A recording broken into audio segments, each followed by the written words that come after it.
Le manoir des Beaumont se dressait, imposant, au sommet d'une résidence sécurisée à Chamonix, entourée de hauts murs et de caméras de sécurité qui surveillaient chaque centimètre de la propriété. Les jardins impeccables, avec leurs hortensias parfaitement taillés et leurs pelouses, sans une seule feuille déplacée, donnaient l'impression d'une carte postale.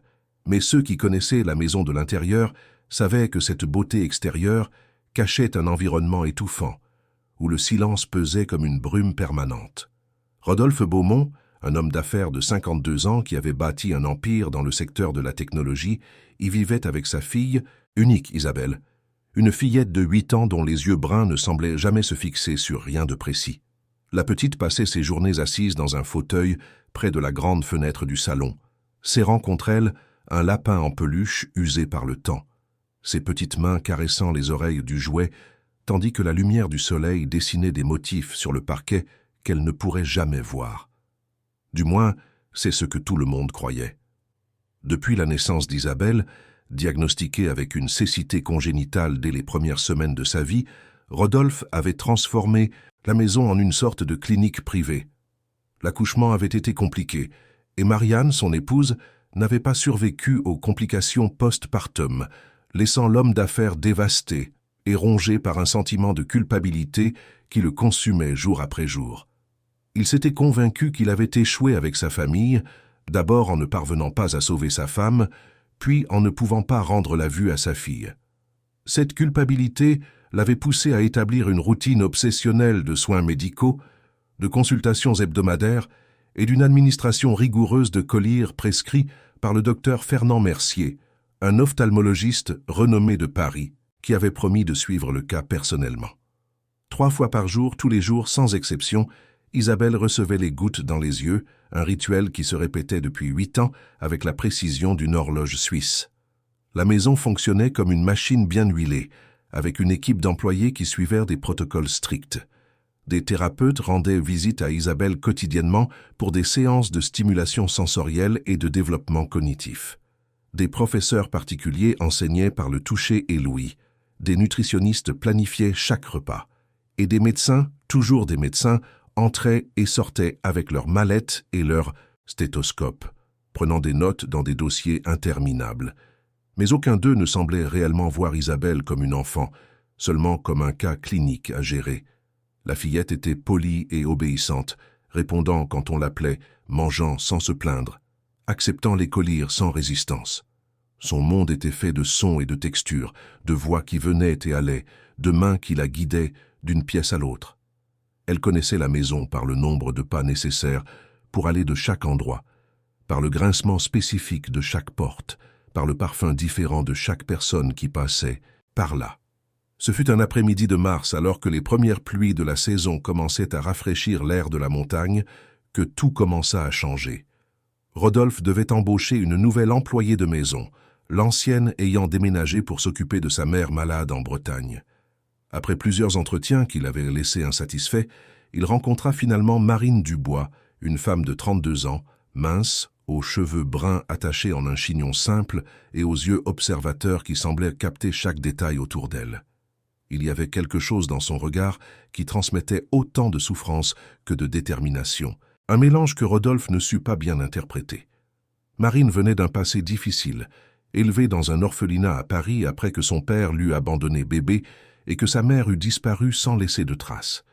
Elle avait appris très tôt à observer les gens, à lire entre les lignes, à percevoir ce qui n'était pas dit. Ses compétences l'avaient aidé à survivre dans des environnements hostiles et à développer une profonde empathie pour ceux qui souffraient en silence. Le premier jour de travail, Marine fut initiée à la routine de la maison par Madame Claudine, la gouvernante qui y travaillait depuis 5 ans. La femme était efficace et professionnelle, mais elle traitait Isabelle avec une pitié condescendante qui incommoda Marine dès le début. Lors de la visite du manoir, lorsqu'elles arrivèrent au salon principal où Isabelle était assise, Madame Claudine baissa la voix comme si elle était à un enterrement. La pauvre petite ne verra jamais rien de cette vie, quelle tragédie, n'est-ce pas? Mais Monsieur Rodolphe fait tout pour elle, le meilleur que l'argent puisse acheter. Marine se contenta d'acquiescer, mais ses yeux se fixèrent sur Isabelle. La fillette était tournée vers la fenêtre, même si elle ne pouvait pas voir à travers, et il y avait quelque chose dans sa posture qui ne correspondait pas à quelqu'un de complètement privé de la vue. C'était subtil, presque imperceptible, mais Marine le capta. Les jours suivants, tandis qu'elle nettoyait et organisait la maison, Marine observait Isabelle discrètement. La fillette avait une routine stricte. Elle se levait à 7 heures du matin, prenait son petit déjeuner dans la salle à manger toujours au même endroit, puis avait ses séances de thérapie, le déjeuner à midi pile, d'autres thérapies ou cours l'après-midi, le dîner à 7 heures et était ensuite conduite à sa chambre à 8 heures. Entre les activités, elle retournait toujours à son fauteuil près de la fenêtre. Marine remarqua que, lorsque le soleil était fort, Isabelle tournait légèrement le visage vers la lumière. Quand une porte s'ouvrait soudainement, la fillette clignait des yeux de façon prolongée, non pas le réflexe rapide de quelqu'un qui ne voit pas, mais quelque chose de plus délibéré. C'étaient des détails minimes que toute personne ordinaire ignorerait, mais Marine n'était pas une personne ordinaire. Elle connaissait le poids des secrets cachés et l'importance de prêter attention aux signes que d'autres ignoraient. Ce fut un matin de soleil particulièrement éclatant que Marine décida de faire un test discret. Alors qu'elle nettoyait le salon et qu'Isabelle était à sa position habituelle, Marine se dirigea vers les lourds rideaux de velours qui restaient normalement fermés pour protéger les meubles de la lumière du soleil. Avec précaution, elle tira un des rideaux de quelques centimètres seulement, permettant à un faisceau de lumière dorée de traverser la pièce et d'atteindre directement le visage de la fillette. Ce qui se passa ensuite fit le cœur de Marine s'accélérer. Isabelle cligna des yeux, non pas une, mais plusieurs fois de manière lente et intense, et son visage se contracta légèrement comme si la lumière la dérangeait. C'était une réaction claire et univoque. Marine referma rapidement le rideau et fit semblant de continuer à nettoyer, mais son esprit était en ébullition. Ce n'était pas normal. Une personne véritablement aveugle de naissance ne réagirait pas ainsi à la lumière. Il pourrait y avoir un réflexe pupillaire de base, mais l'intensité de la réaction d'Isabelle suggérait quelque chose de plus. Cette nuit-là, allongée dans sa petite chambre à l'arrière de la maison, Marine ne put dormir. Elle pensait à Isabelle, à cette fillette silencieuse qui passait ses journées enfermée dans une obscurité qui n'était peut-être pas aussi absolue que tout le monde le croyait. Elle pensait aussi à Rodolphe, un homme clairement tourmenté par la culpabilité et l'amour pour sa fille, faisant tout ce qui était en son pouvoir pour prendre soin d'elle. Mais, et s'il se trompait? Et si tout le monde se trompait? Marine savait qu'elle marchait sur un terrain dangereux. Elle n'était qu'une employée de maison, sans formation médicale, sans autorité pour remettre en question des diagnostics posés par des spécialistes renommés. Mais il y avait quelque chose en elle, une voix insistante qui lui disait de ne pas ignorer ce qu'elle avait vu. Elle décida qu'elle devait enquêter davantage, mais elle devrait être extrêmement prudente. Si elle se trompait, elle pourrait perdre son emploi et sa réputation. Mais si elle avait raison, elle pourrait changer la vie d'Isabelle pour toujours. Les jours suivants, Marine commença à effectuer de petits tests secrets chaque fois qu'elle en avait l'occasion. Lorsqu'elle était seule avec Isabelle dans le salon, elle positionnait des objets de couleurs contrastées près de la fillette. Un jour, elle posa un morceau de carton rouge sur la table basse claire. Isabelle, qui jouait avec son lapin en peluche, sembla hésiter un instant, sa tête s'inclinant légèrement vers l'objet. À une autre occasion, Marine alluma une petite lampe de poche à environ 1 mètre des yeux de la fillette. Isabelle tourna le visage, ses yeux mi-clos vers la lumière. Chaque nouveau test confirmait la suspicion croissante de Marine. Il y avait quelque chose de profondément erroné là, et elle devait découvrir quoi? La découverte de Marine grandissait en elle comme une graine qui germait en terrain fertile, impossible à ignorer. Elle savait qu'elle avait besoin de plus de preuves avant de confronter qui que ce soit, surtout Rodolphe, qui était tellement plongé dans sa routine de soins que toute remise en question pourrait être perçue comme une offense. Le manoir continuait de fonctionner comme une horloge, chaque employé remplissant son rôle avec précision, mais Marine voyait maintenant tout d'un autre œil. Elle observait comment Madame Claudine appliquait les collyres à Isabelle 3 fois par jour, toujours aux mêmes heures, suivant un rituel presque religieux. Les gouttes venaient dans des flacons opaques, soigneusement étiquetés avec le nom du laboratoire et les instructions du docteur Fernand Mercier. Personne ne questionnait, personne ne doutait. Après tout, le médecin était une autorité reconnue, et Rodolphe lui faisait aveuglément confiance depuis la naissance d'Isabelle. Marine commença à prêter attention au moment juste après l'application des collyres. Isabelle restait toujours plus calme, ses paupières semblaient plus lourdes, et la fillette se frottait fréquemment les yeux avec ses petites mains, comme si elle ressentait un certain inconfort. Un après-midi, alors qu'elle organisait la bibliothèque du 2e étage, Marine trouva une boîte en carton poussiéreuse cachée au fond d'une vieille armoire. Curieuse, elle l'ouvrit et fut choquée par ce qu'elle vit. Des dizaines de flacons vides du même collyre qu'Isabelle utilisait, accumulés au fil des ans. Il y avait des flacons de différentes époques, certains avec des étiquettes déjà décolorées par le temps, tous prescrits par le même médecin. Marine prit l'un des flacons les plus récents et lut attentivement l'étiquette. La composition chimique était complexe, avec des noms qu'elle ne reconnaissait pas, mais elle nota tout sur un morceau de papier qu'elle rangea dans la poche de son tablier. Cette nuit-là, après que tout le monde se fut retiré dans sa chambre, Marine utilisa son vieux téléphone portable pour rechercher sur Internet les composants du médicament. Elle n'était ni pharmacienne ni médecin, mais elle avait une intelligence pratique aiguisée et savait comment chercher des informations. Ce qu'elle découvrit la glaça. L'un des composants principaux du collyre était une substance qui, à dose modérée, servait à dilater la pupille lors d'examens ophtalmologiques.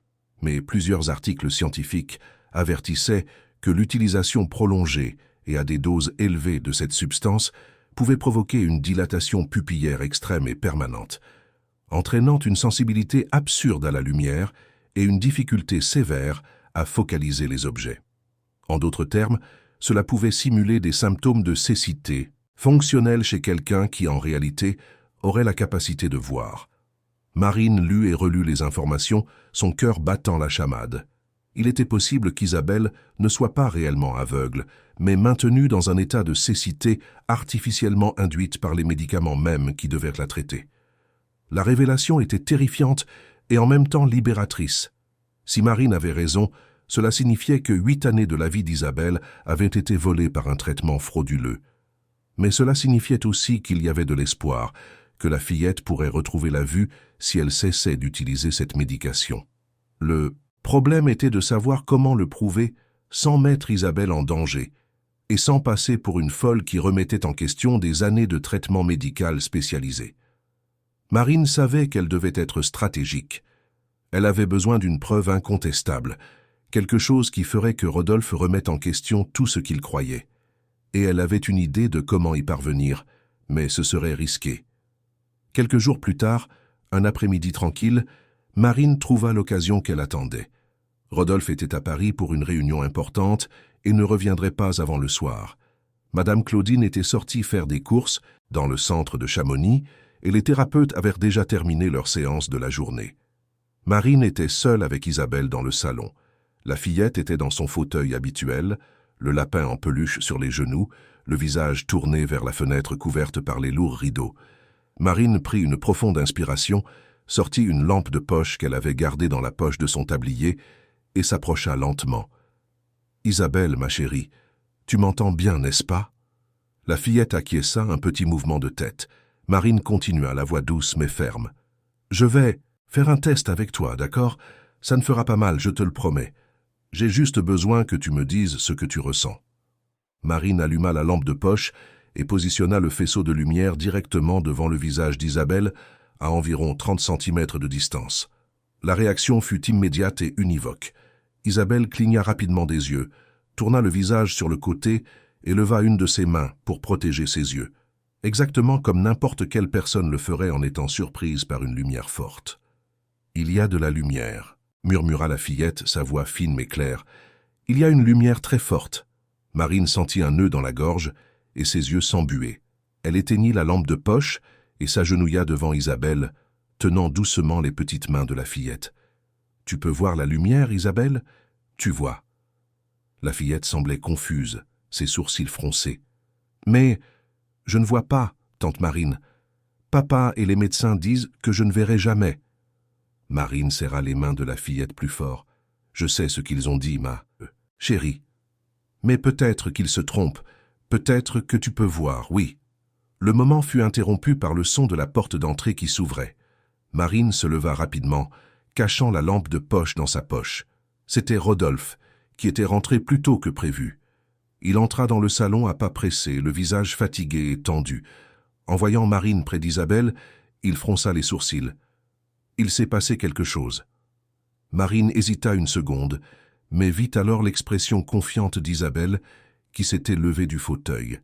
La fillette fit quelques pas en direction d'eux, la voix de Marine trébuchant légèrement mais déterminée.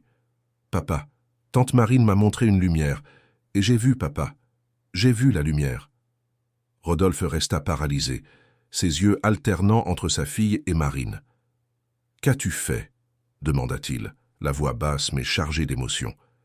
Marine savait que c'était le moment de vérité.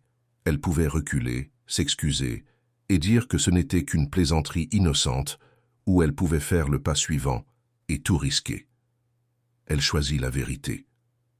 « Monsieur Rodolphe, je sais que cela va paraître absurde, mais je dois que vous m'écoutiez. Ces derniers jours, j'ai observé certaines réactions d'Isabelle qui ne sont pas compatibles avec une cécité totale. Elle réagit à la lumière, tourne le visage vers des objets colorés, cligne des yeux en cas de changement brusque de luminosité. » Rodolphe fit un pas en avant, son visage se durcissant. « Vous êtes en train de dire que ma fille n'est pas aveugle, que des années de diagnostics médicaux, de consultations avec le meilleur spécialiste du pays sont tous faux. Et vous, une employée de maison sans aucune formation médicale, avez découvert cela en quelques semaines ?» L'incrédulité et la colère étaient évidentes dans sa voix. Marine ne recula pas. « Je ne dis pas que les médecins ont menti intentionnellement, monsieur Rodolphe, mais je dis que peut-être le traitement qu'Isabelle reçoit depuis 8 ans pourrait être en train de causer exactement les symptômes qu'il devrait traiter.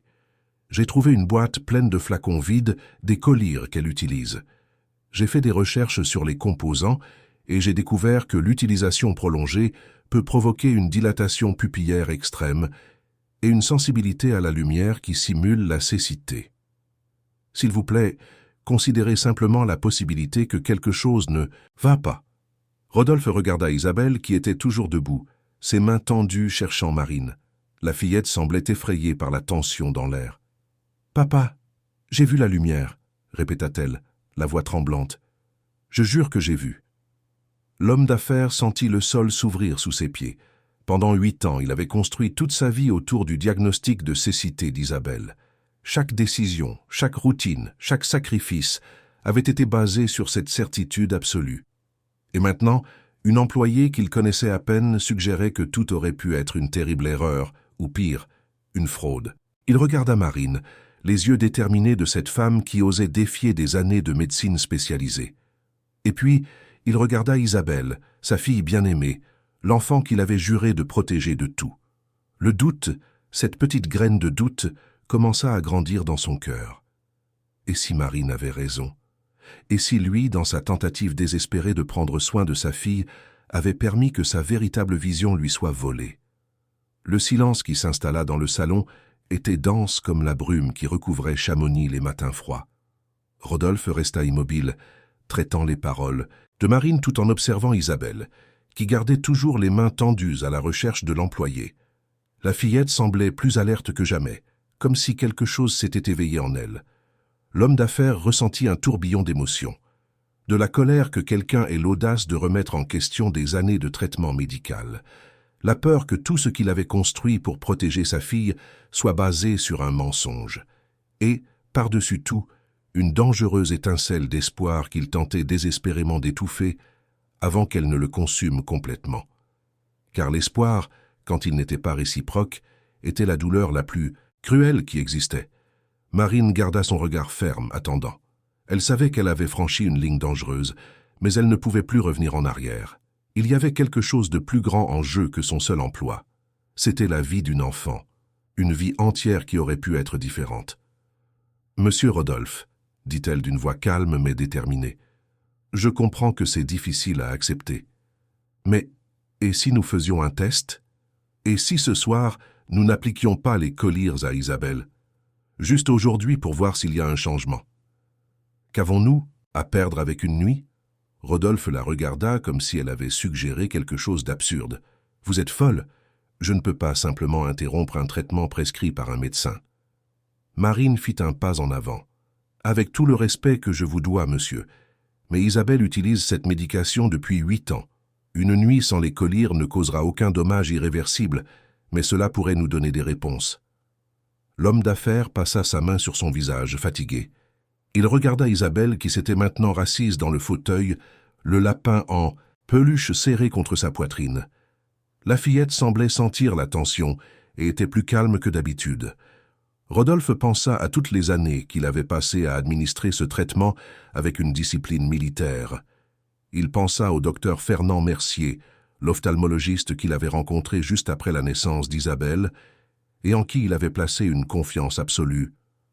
Le médecin avait toujours été si sûr, si convaincant dans ses explications sur l'état de la fillette.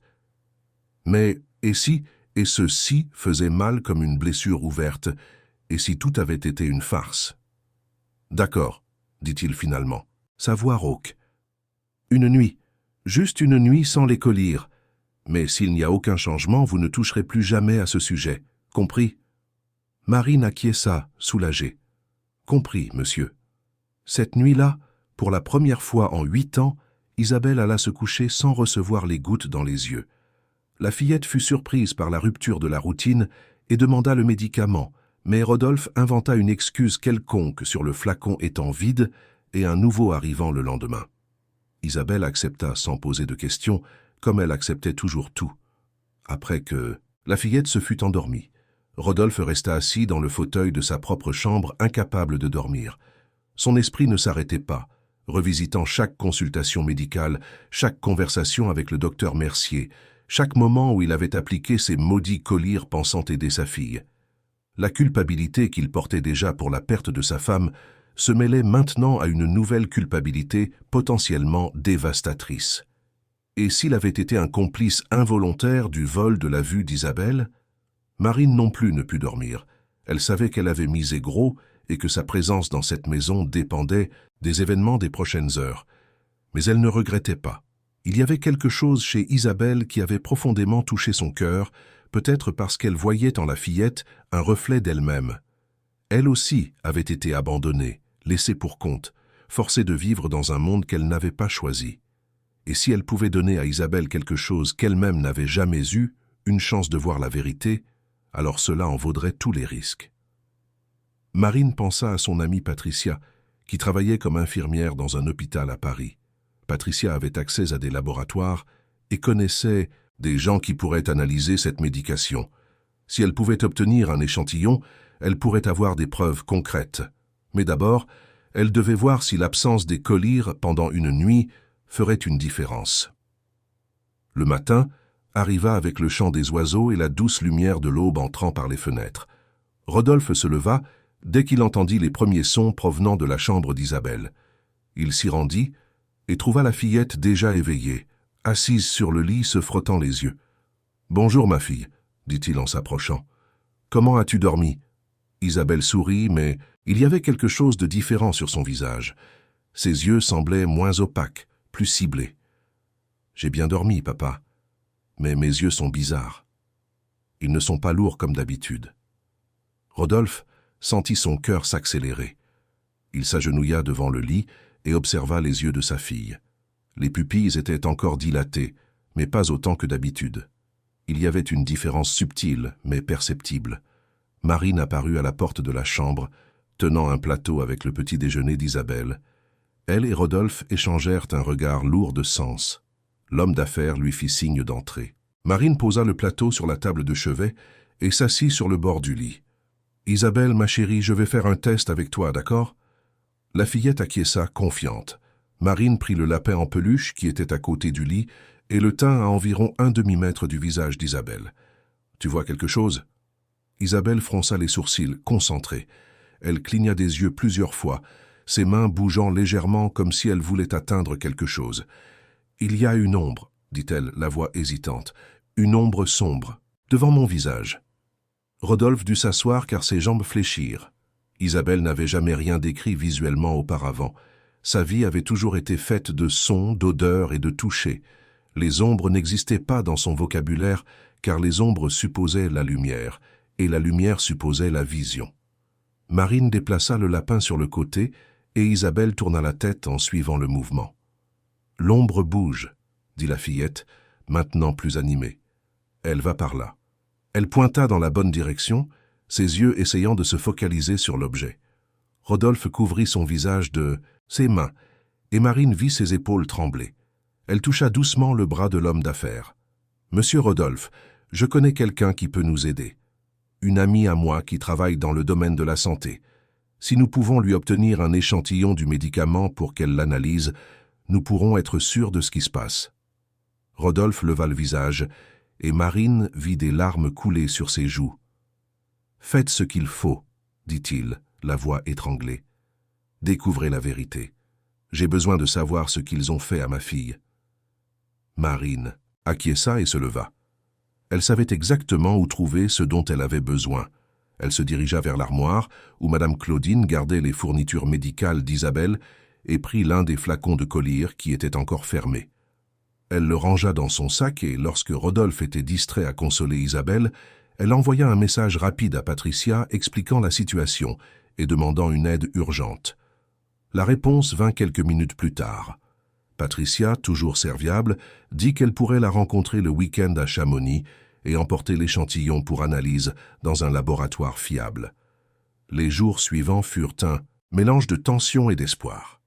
Rodolphe suspendit complètement l'administration des collyres, inventant des excuses à Madame Claudine et aux autres employés sur une nouvelle orientation médicale qu'il testait. La gouvernante fut surprise, mais ne posa pas de questions. Isabelle, quant à elle, commença à montrer des changements impressionnants. Le deuxième jour sans médication, elle réussit à distinguer des formes basiques. Le troisième jour, elle identifia des couleurs vibrantes comme le rouge et le jaune, lorsque Marine lui montrait des cartons. La fillette était à la fois émerveillée et effrayée, son cerveau essayant de traiter des informations visuelles après 8 ans d'obscurité presque totale. Marine passa des heures avec elle, lui montrant des objets, décrivant des couleurs, l'aidant à nommer ce qu'elle voyait. Rodolphe observait tout avec un mélange de joie et de dévastation. Chaque progrès d'Isabelle était une preuve qu'elle n'avait jamais été véritablement aveugle, et cela signifiait que quelqu'un lui avait volé 8 ans de sa vie. L'homme d'affaires commença à ressentir une colère croissante, une fureur qu'il ne pouvait plus contenir.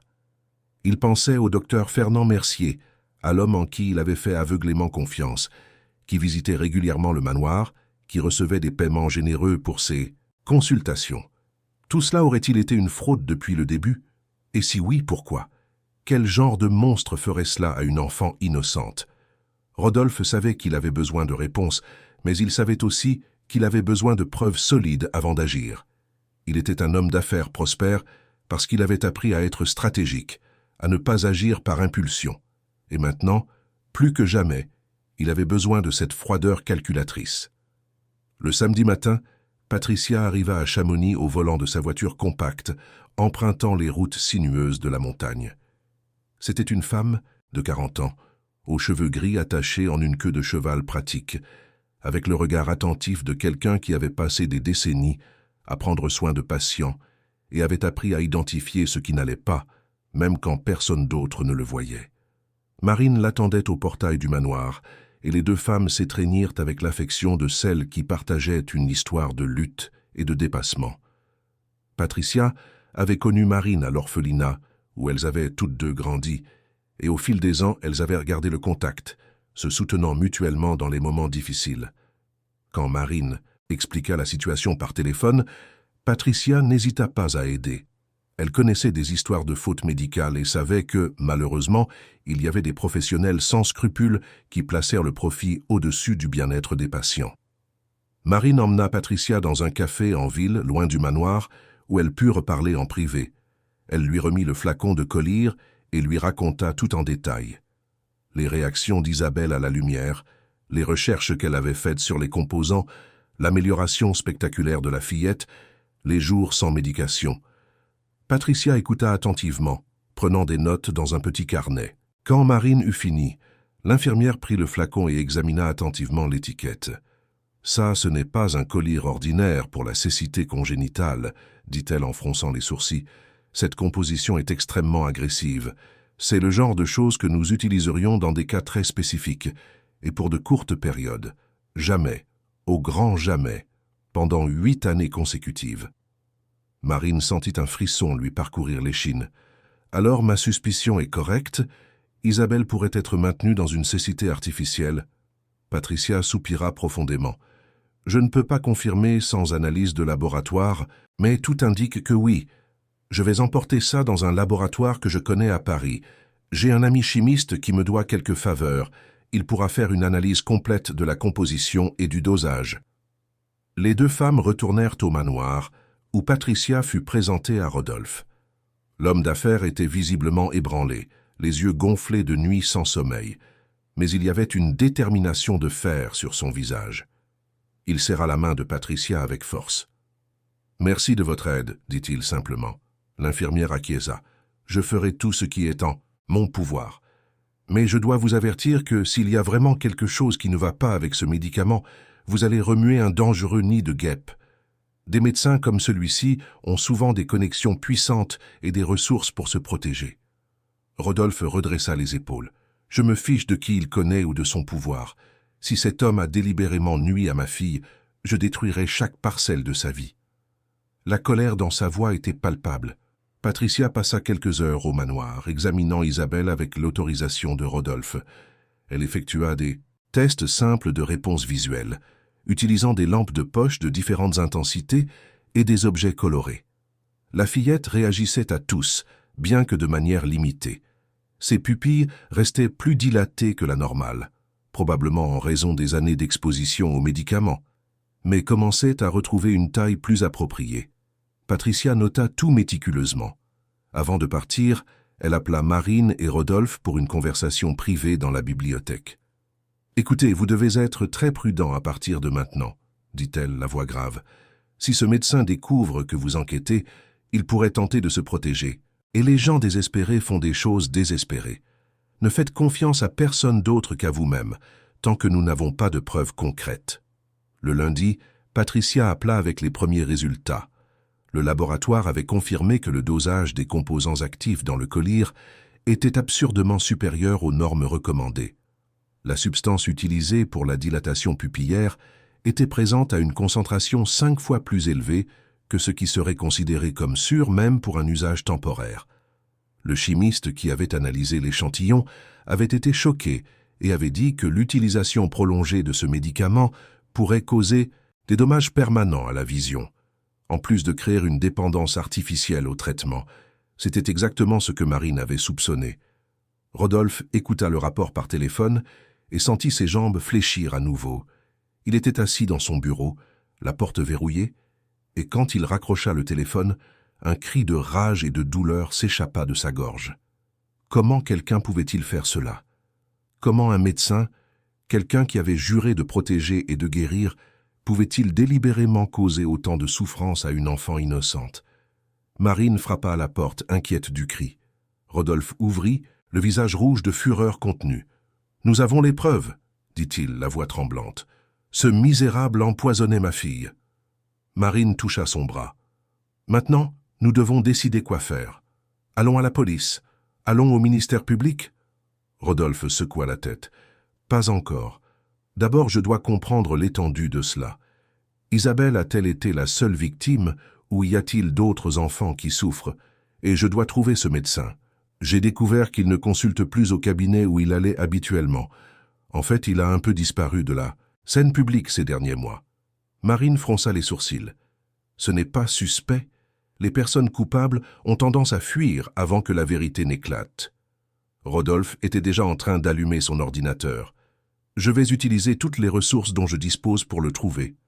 Et je vais découvrir s'il y a d'autres familles qui ont vécu la même chose. » Rodolphe était un homme aux ressources considérables. Son entreprise de technologie avait des contrats avec diverses institutions, et il connaissait des personnes influentes dans plusieurs secteurs. Il engagea discrètement un détective privé, un ancien policier nommé Charles Dupont, qui travaillait sur des cas d'entreprise, mais qui avait aussi de l'expérience dans des enquêtes plus délicates.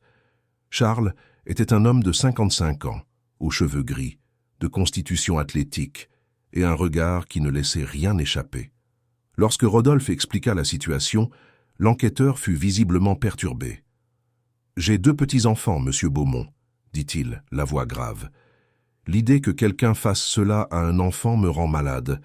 Je découvrirai tout sur ce docteur Fernand Mercier, chaque détail de sa vie et de sa carrière. Et s'il y a d'autres victimes, je les trouverai. Pendant que Charles travaillait, la vie au manoir commençait à changer. Isabelle continuait de s'améliorer jour après jour. Une semaine sans les collyres, et elle réussissait déjà à distinguer des formes basiques. 2 semaines sans les collyres, et elle reconnaissait les visages, bien que de manière floue. Elle avait reconnu Marine à la forme de ses cheveux et Rodolphe à sa barbe. La fillette était fascinée et effrayée à la fois. « Papa, tu es plus grand que je ne le pensais, » dit-elle un matin, sa main touchant le visage de son père tandis que ses yeux essayaient de se focaliser. Rodolphe pleura, serrant sa fille dans ses bras, demandant pardon à plusieurs reprises de ne pas l'avoir remarqué plus tôt. Isabelle ne comprenait pas ce qui se passait, mais elle sentait que quelque chose d'important avait changé. La maison, auparavant si silencieuse et pesante, avait maintenant une énergie différente. Il y avait de l'espoir dans l'air. Mais tout n'était pas que bonne nouvelle. Charles Dupont revint avec des informations préoccupantes. Le docteur Fernand Mercier avait fermé son cabinet 3 mois auparavant, invoquant des raisons personnelles. Il avait annulé sa participation à des conférences médicales et avait pratiquement disparu de la vie publique. Mais Charles avait découvert quelque chose d'encore plus troublant. Il y avait des rumeurs, des conversations dans des forums médicaux et parmi des collègues de profession concernant des conduites douteuses du médecin. Rien de prouvé officiellement, mais des murmures de diagnostics douteux et de traitements prolongés inutiles. Charles avait également trouvé quelque chose de crucial. Il y avait au moins 3 autres familles à Paris et dans la région qui avaient consulté le docteur Mercier pour des problèmes visuels chez des enfants, et toutes avaient reçu des prescriptions similaires de collyres à long terme. Rodolphe décida qu'il devait parler à ces familles. Charles avait obtenu les adresses et les numéros de téléphone, toujours de manière discrète et légale. La première famille qui accepta de parler vivait dans une ville de la région parisienne, à environ 2 heures de Chamonix. C'étaient les Lefebvre, un couple modeste qui travaillait dans une usine textile. Ils avaient un fils de 10 ans appelé Raphaël, qui avait également été patient du docteur Mercier. Rodolphe et Marine firent le voyage un samedi, emportant avec eux une copie des rapports de laboratoire concernant le collyre d'Isabelle. Lorsqu'ils arrivèrent à la maison, simple mais bien entretenue des Lefebvre, ils furent accueillis avec un mélange de méfiance et de curiosité. Madame Marianne Lefebvre, une femme de 38 ans aux yeux fatigués mais doux, les invita à entrer. Raphaël était assis sur le canapé du salon, les yeux fixés sur une télévision qu'il ne pouvait pas voir clairement. Le garçon avait été diagnostiqué avec une dégénérescence visuelle progressive à l'âge de 5 ans, et le docteur Mercier avait promis de stabiliser son état avec un traitement rigoureux. 5 ans plus tard, Raphaël était pratiquement aveugle. Rodolphe sentit une constriction dans sa poitrine en voyant le garçon. Cela aurait pu être Isabelle, cela aurait pu être n'importe quel enfant.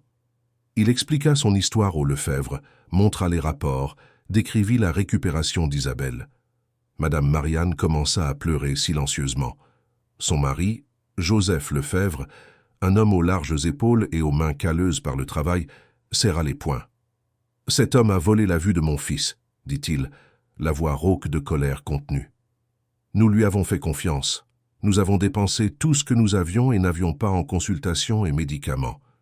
Et tout était un mensonge. » La révélation pour la famille Lefebvre fut dévastatrice et en même temps libératrice. Madame Marianne tenait les rapports de laboratoire de ses mains tremblantes, lisant et relisant les conclusions techniques qui confirmaient la fraude médicale. Raphaël utilisait toujours le même type de collyre qu'Isabelle avait utilisé pendant 8 ans. Joseph Lefebvre se dirigea vers la cuisine et revint avec un flacon identique à celui que Marine avait emporté pour analyse. Les larmes coulaient sur le visage de l'homme, tandis qu'il montrait le médicament à Rodolphe. Tous les jours, 3 fois par jour, pendant 5 ans, nous pensions aider notre fils. L'homme d'affaires toucha l'épaule de Joseph en un geste de solidarité. « Je sais exactement ce que vous ressentez. J'ai fait la même chose avec ma fille. Mais maintenant, nous pouvons réparer cela. Nous pouvons donner à nos enfants la chance qu'ils méritent. Et nous ferons payer ce médecin pour tout ce qu'il a fait. » Marine s'assit à côté de Raphaël sur le canapé. Le garçon avait des cheveux foncés et ébouriffés. et ses yeux, bien que troubles par la médication prolongée, avaient une lumière d'intelligence qui n'avait pas été complètement éteinte. Elle toucha doucement sa main. « Raphaël, mon nom est Marine.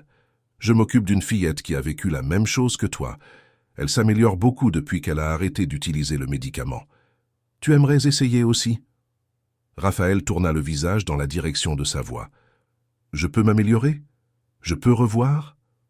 Marine sourit, même s'il ne pouvait pas la voir clairement. « Nous croyons que oui. Mais tu devras être courageux et patient. Ton corps a besoin de se débarrasser de tout ce mauvais médicament qui te faisait du mal. » Raphaël acquiesça vigoureusement. « Je veux essayer, je veux voir mon père et ma mère en vrai, pas seulement les ombres. » Avant de partir, Rodolphe et les Lefebvre échangèrent leurs coordonnées et promirent de se tenir informés de tout développement. Rodolphe précisa également que, le moment venu d'affronter le docteur Mercier légalement, il ne serait pas seul. Il avait les ressources pour engager les meilleurs avocats et était prêt à prendre en charge toutes les dépenses légales nécessaires. Joseph Lefebvre serra la main de Rodolphe avec force, les yeux brillants d'un mélange de gratitude et de colère. « Nous n'oublierons jamais ce que vous faites pour nous.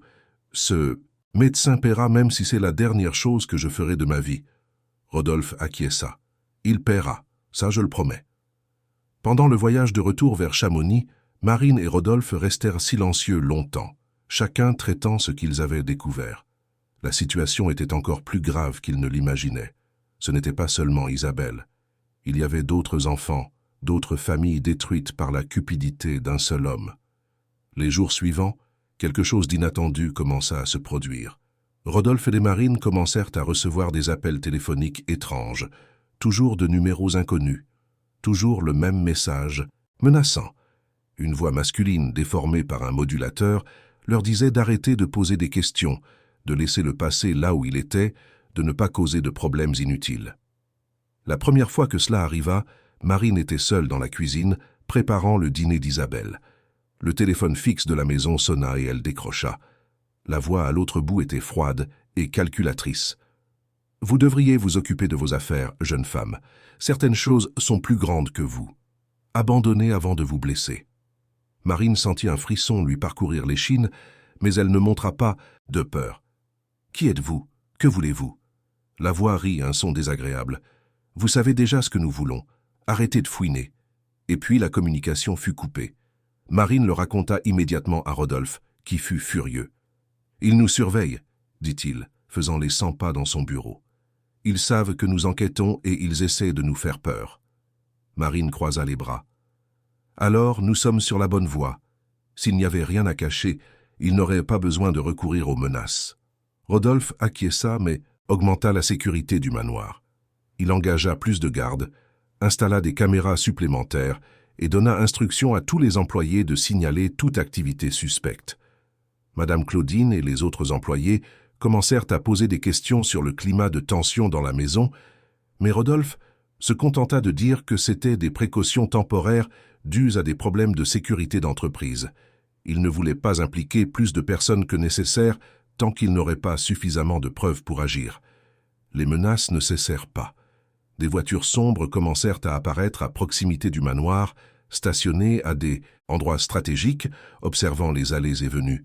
Charles Dupont, le détective privé, commença également à être suivi. Il appela Rodolphe pour l'informer que quelqu'un essayait de l'intimider. « Qui que ce soit derrière tout ça a des ressources et des connexions, » dit Charles. « Mais ça ne me fait pas peur. J'ai déjà affronté pire. Ce qui m'inquiète, c'est votre sécurité et celle des enfants. » Rodolphe assura qu'il prenait toutes les précautions nécessaires. Marine, quant à elle, commença à faire des cauchemars. Elle rêvait qu'Isabelle redevenait aveugle, que des hommes en noir envahissaient le manoir, que le docteur Mercier se moquait d'eux. Elle se réveillait en sueur et effrayée, mais pendant la journée, elle maintenait une façade de courage, surtout devant Isabelle. La pression psychologique fonctionnait exactement comme prévu. Qui que ce soit derrière les menaces connaissait bien les tactiques d'intimidation, mais il sous-estimait la détermination de Rodolphe Beaumont. L'homme d'affaires avait bâti son empire en affrontant des concurrents impitoyables et des négociations difficiles. Il savait comment gérer la pression et comment ne pas céder aux menaces. Plus que cela, il avait une motivation qui transcendait toute peur personnelle. C'était sa fille. C'était la vie d'Isabelle. Et rien, ni personne ne l'empêcherait de chercher justice pour elle. La situation s'intensifia lorsque les médias commencèrent à s'impliquer. Des reportages commencèrent à apparaître dans les journaux locaux, remettant en question les actions de Rodolphe Beaumont.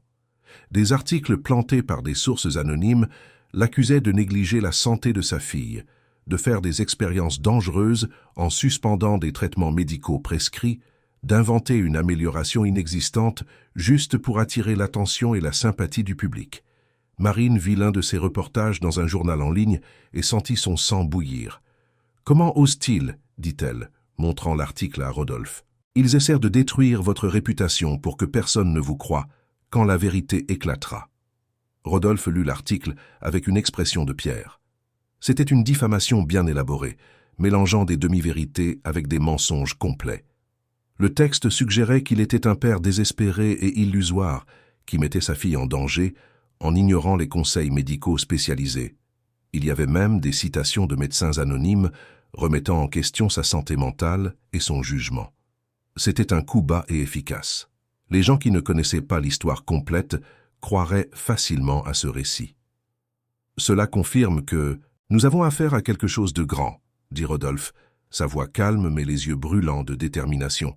« Ils ont de l'influence dans les médias, ils ont des ressources pour nous suivre et nous menacer. Mais cela signifie aussi qu'ils ont peur, et les gens qui ont peur commettent des erreurs. » Charles Dupont poursuivait son enquête, maintenant encore plus déterminé après les tentatives d'intimidation. Il découvrit que le docteur Fernand Mercier n'avait pas simplement pris sa retraite ou un congé sabbatique. Le médecin avait rapidement vendu tous ses biens visibles, transféré de l'argent sur des comptes offshore et se préparait à quitter le pays. Mais Charles avait des contacts à la police judiciaire et réussit à faire émettre une alerte empêchant le médecin de quitter le territoire national jusqu'à ce que certaines questions légales soient clarifiées. C'était un coup risqué car cela pouvait alerter Mercier qu'il était sous enquête, mais cela garantissait aussi qu'il ne s'enfuirait pas avant qu'il ne puisse rassembler suffisamment de preuves pour une accusation formelle. Lorsque Rodolphe apprit cela, il ressentit un mélange de soulagement et d'appréhension. Ils approchèrent de la confrontation finale, mais cela signifiait aussi que le danger augmenterait. Pendant que tout cela se déroulait, Isabelle poursuivait sa récupération extraordinaire.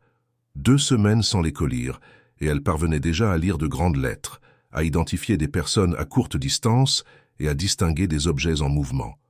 Son cerveau réapprenait à traiter les informations visuelles, et les médecins indépendants que Rodolphe avait engagés pour la suivre étaient impressionnés par ses progrès.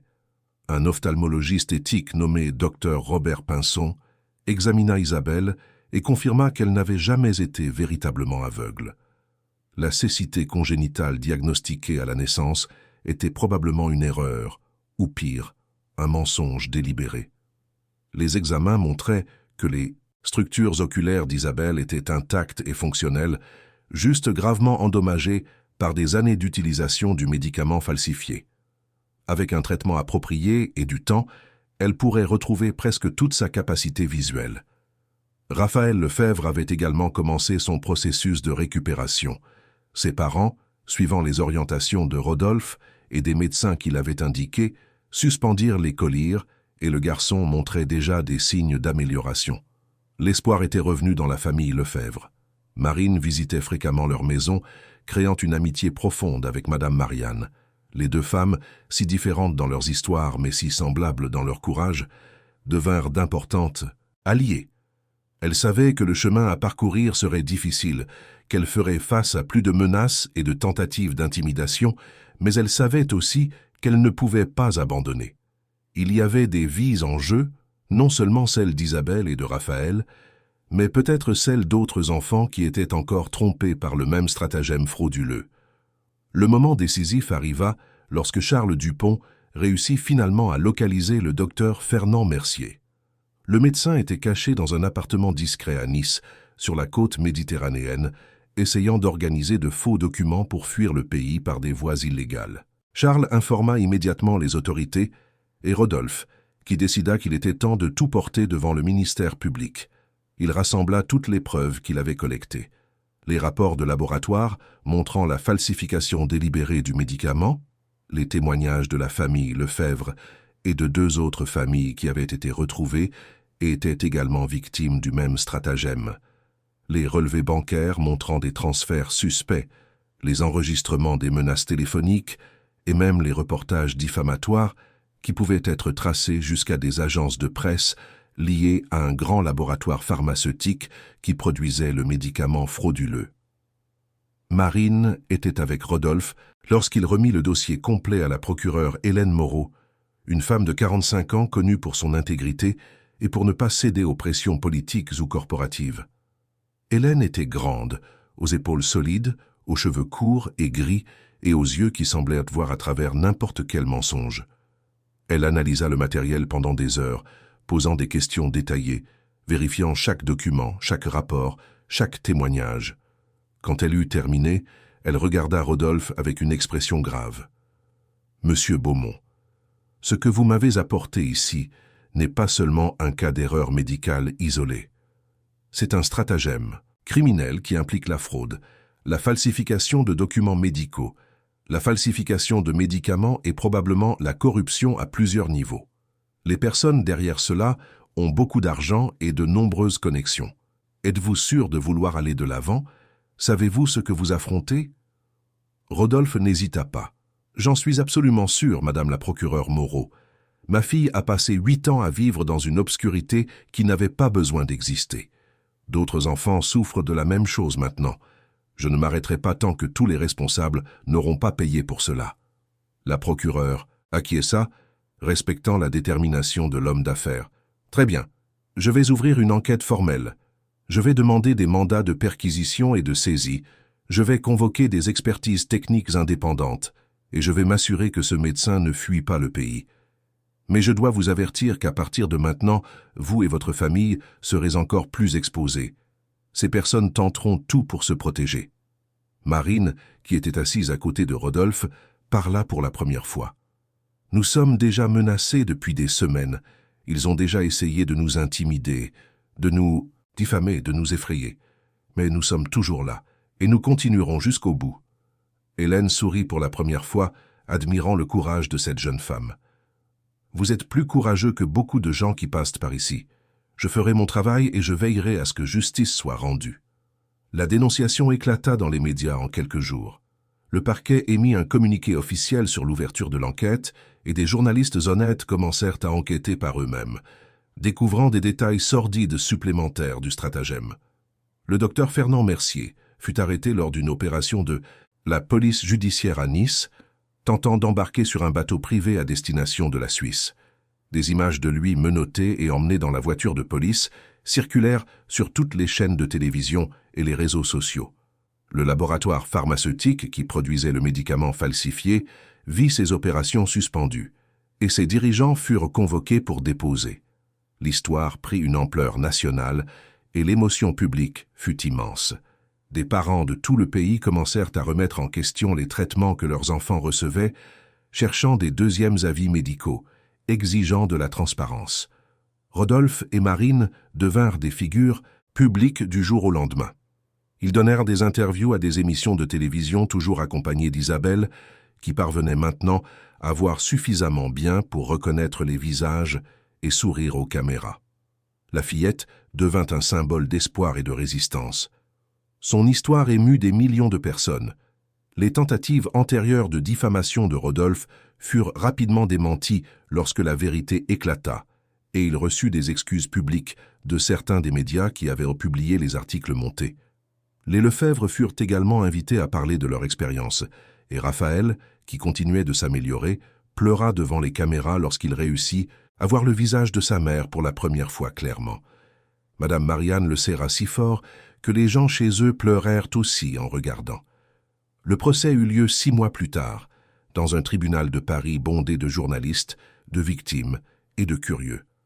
Le docteur Fernand Mercier, maintenant maigre et vieilli par le stress, entra dans le tribunal menotté, escorté par des policiers. Il tenta d'éviter les regards des familles qu'il avait détruites, mais c'était impossible. Rodolphe était assis au premier rang, Isabelle à ses côtés, lui tenant la main. Marine était juste derrière, avec les Lefebvre et d'autres familles victimes. L'accusation présenta toutes les preuves méticuleusement. Les rapports de laboratoire montrant l'altération délibérée des médicaments, les témoignages émouvants des familles, les documents bancaires prouvant que Mercier recevait des pots de vin du laboratoire pour prescrire le médicament frauduleux, les emails internes du laboratoire discutant de la manière de maintenir les patients dépendants du traitement pour maximiser les profits. La défense du médecin tenta d'argumenter qu'il avait été trompé par le laboratoire, qu'il ne connaissait pas la falsification, qu'il ne faisait que suivre les protocoles. Mais les preuves étaient accablantes. Des emails de Mercier lui-même discutant des dosages avec des dirigeants du laboratoire, des virements bancaires suspects, des dossiers de patients maintenus sous traitement même lorsqu'il montrait une amélioration. Tout indiquait qu'il savait exactement ce qu'il faisait. Le moment le plus marquant du procès fut lorsqu'Isabelle fut appelée à témoigner. La fillette, maintenant âgée de 9 ans et capable de voir presque parfaitement, monta à la barre avec confiance. Le juge, un homme de 60 ans au visage sévère, baissa la voix pour lui parler. « Isabelle, pouvez-vous nous raconter ce dont vous vous souvenez lorsque vous utilisiez les collyres ?» La fillette regarda directement le docteur Mercier. « Mes yeux me faisaient très mal. Je les frottais tout le temps. Tout était sombre et confus. Mais maintenant, je peux voir les couleurs, les gens, tout. Et j'ai découvert que je n'avais jamais eu besoin d'être dans le noir. » Le silence dans le tribunal était absolu. Certaines personnes pleuraient ouvertement. Le docteur Mercier baissa la tête, incapable de regarder la fillette. Rodolphe serra la main de Marine, qui était à ses côtés, les yeux également embués. Le procureur présenta son argument final, désignant les victimes dans le tribunal. Cet homme n'a pas seulement volé la vue de ses enfants. Il a volé des années de leur vie, des moments qui ne pourront jamais être récupérés. Le premier sourire de leur mère qu'ils n'ont jamais vu, le premier jour d'école où ils n'ont pas pu lire le tableau, les premières récréations où ils sont restés à l'écart.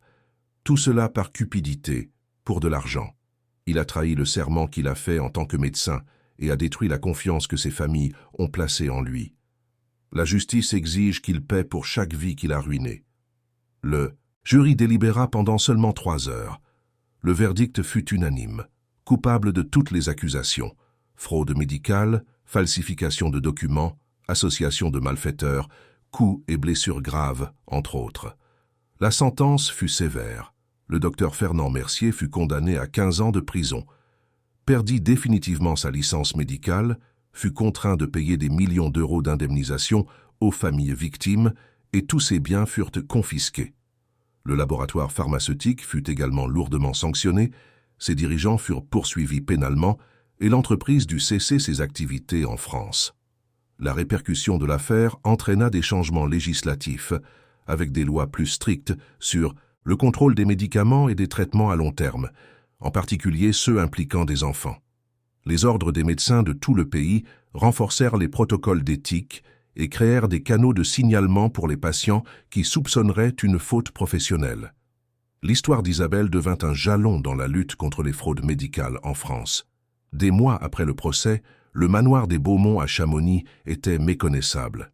Les lourds rideaux qui bloquaient la lumière avaient été remplacés par des rideaux légers et translucides qui laissaient entrer généreusement le soleil. Les murs, auparavant dans des tons sobres et lourds, étaient maintenant peints de couleurs vibrantes. Le salon principal, qui était autrefois un espace de silence oppressant, était rempli de vie. Isabelle, avec ses nouvelles lunettes qui l'aidaient à mieux se concentrer, était assise par terre, entourée de crayons de couleur et de papier, dessinant tout ce qu'elle voyait. Elle dessinait Marine, son père, le jardin avec ses fleurs, le ciel bleu qui la fascinait tant. Chaque dessin était une célébration de sa vision retrouvée. Raphaël Lefebvre venait souvent en visite, et les 2 enfants étaient devenus des amis inséparables, unis par l'expérience partagée d'avoir vécu dans l'obscurité et d'avoir trouvé la lumière. Marine continuait de travailler au manoir, mais maintenant sa relation avec la famille Beaumont avait complètement changé. Rodolphe la voyait non seulement comme une employée, mais comme la femme courageuse qui avait sauvé sa fille et qui avait apporté la lumière là où il n'y avait que des ombres. Un après-midi, alors qu'ils observaient Isabelle et Raphaël jouer dans le jardin, Rodolphe se tourna vers Marine. « Je ne pourrai jamais vous remercier assez pour ce que vous avez fait. Vous m'avez rendu ma fille. » Marine sourit, ses yeux brillants. « J'ai juste fait ce qui était juste. Mais c'est vous qui avez eu le courage de me croire et de vous battre pour la vérité. Rodolphe secoua la tête. Non, Marine, j'étais aveuglé par la culpabilité et la douleur. Vous avez vu ce que nous avions tous manqué. Vous avez sauvé Isabelle. Les deux restèrent silencieux un instant, observant les enfants rire et courir sous le soleil. Isabelle arrêta de jouer et courut vers Marine et Rodolphe. Elle pointa le ciel, où la lune commençait à apparaître même si ce n'était que la fin de l'après-midi. « Regarde, papa, la lune, elle, est blanche et ronde. » Rodolphe prit sa fille dans ses bras, la serrant fort. « Oui, mon amour, c'est exactement ça. Et tu peux voir tout ça maintenant.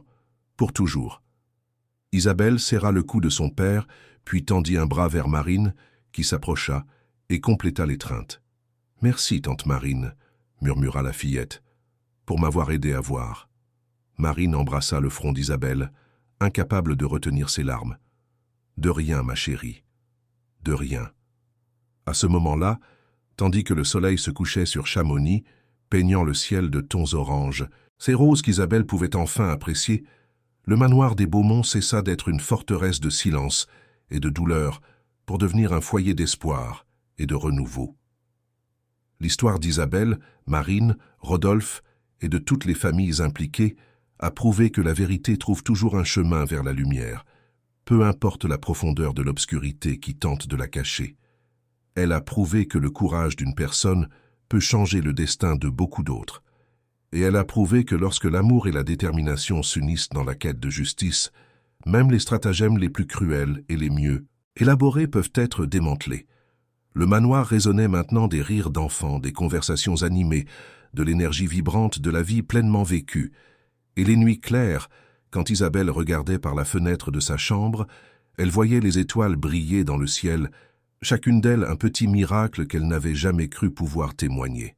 Et elle souriait, reconnaissante de pouvoir voir le monde dans toutes ses couleurs et formes, de pouvoir enfin vivre la vie qu'elle avait toujours méritée.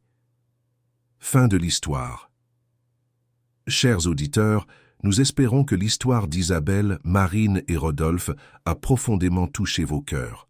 Tout comme Marine a eu le courage de remettre en question ce que tous acceptaient comme vérité, nous espérons que vous aussi trouverez la force de faire ce qui est juste, même quand c'est difficile. Si cette histoire de dépassement et de justice vous a ému, n'oubliez pas de vous abonner à notre chaîne et de laisser votre like sur la vidéo. Chaque jour, nous vous apportons des récits uniques qui montrent que, même dans les moments les plus sombres, il y a toujours de l'espoir et de la lumière qui attendent de briller. Nous voulons connaître votre opinion. Laissez en commentaire ce que vous avez pensé du courage de Marine, de la détermination de Rodolphe et de l'incroyable rétablissement d'Isabelle. Connaissez-vous une histoire similaire? Partagez-la avec nous. Votre participation enrichit notre communauté et nous motive à continuer à vous apporter des histoires qui inspirent et transforment. À bientôt dans la prochaine vidéo et rappelez-vous, la vérité trouve toujours un chemin vers la lumière. À très bientôt.